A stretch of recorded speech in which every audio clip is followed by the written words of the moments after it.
Assalomu alaykum, hurmatli tinglovchilar.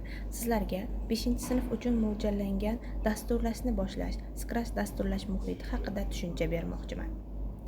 Scratch dasturlash muhiti Massachusets instituti tomonidan yoshlar uchun ishlab chiqarilgan vizual dasturlash platformasi bo'lib, u blokli dasturlar asosida ishlaydi.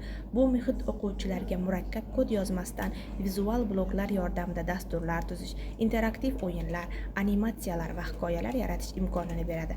Ayniqsa yangi boshlanayotgan o'quvchilar, ya'ni 5-sinf o'quvchilari uchun Scratch dasturi qulay, qiziqarli va o'rgatuvchi vosita hisoblanadi.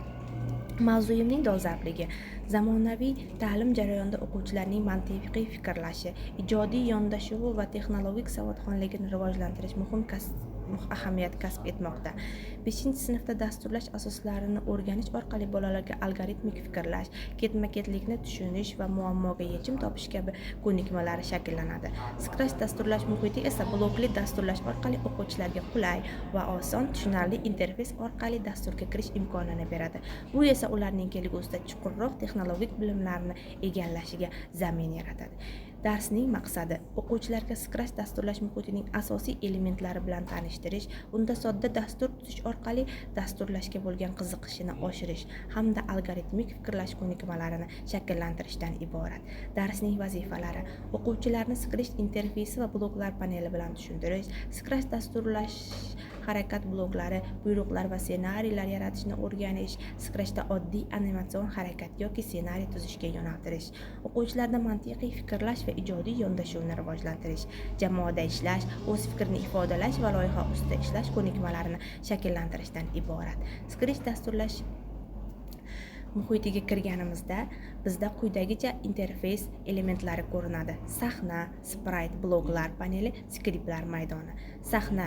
Sahnada biz o'zimizning loyihamizni ijro etamiz. Sprite esa asosiy qahramon, ya'ni mushukcha hisoblanadi. Bloklar paneli yordamida esa harakat, ko'rinish, ovoz va boshqa bloklarni qo'yishimiz mumkin.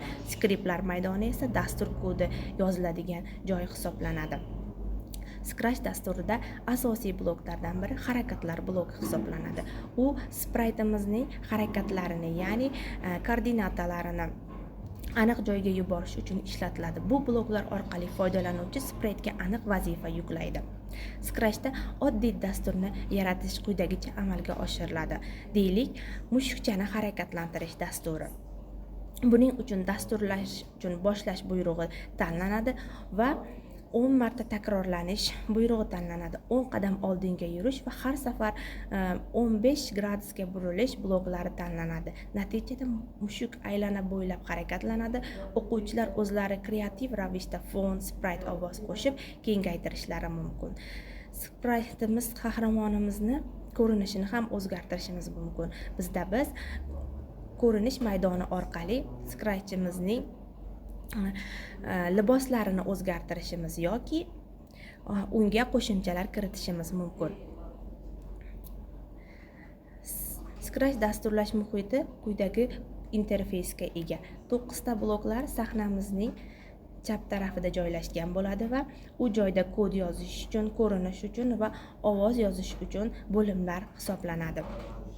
Quyidagi maydon esa bizning spraytimizga teriladigan kod qo'yiladigan joy hisoblanadi. Biz spraytimizni o'zgartirishimiz yoki spraytimizning fon qismini ham o'zgartirishimiz mumkin. Biz spraytimizni fon qismini o'zgartirishimiz uchun Scratch dasturidagi shablonlar asosida tanlab olishimiz mumkin. Biz avvalo qanday dastur yaratayotganimizni bilishimiz va shunga mos sprite va sahna fonini tanlashimiz mumkin. Xulosa qilib aytadigan bo'lsak, 5-sinf uchun dasturlashni boshlash, Scratch dasturlash muhiti mavzusi dasturlashning asoslarini o'rganish uchun ajoyib kirish darsi hisoblanadi. Scratch o'quvchilarga vizual bloklar orqali kod yozishni o'rgatadi. Bu esa murakkab komandalar bilan ishlashni soddalashtiradi. O'quvchilarda informatika bo'lgan fanga bo'lgan qiziqishni oshiradi va dasturlashga bo'lgan qiziqishni ham oshiradi. E'tiboringiz uchun rahmat.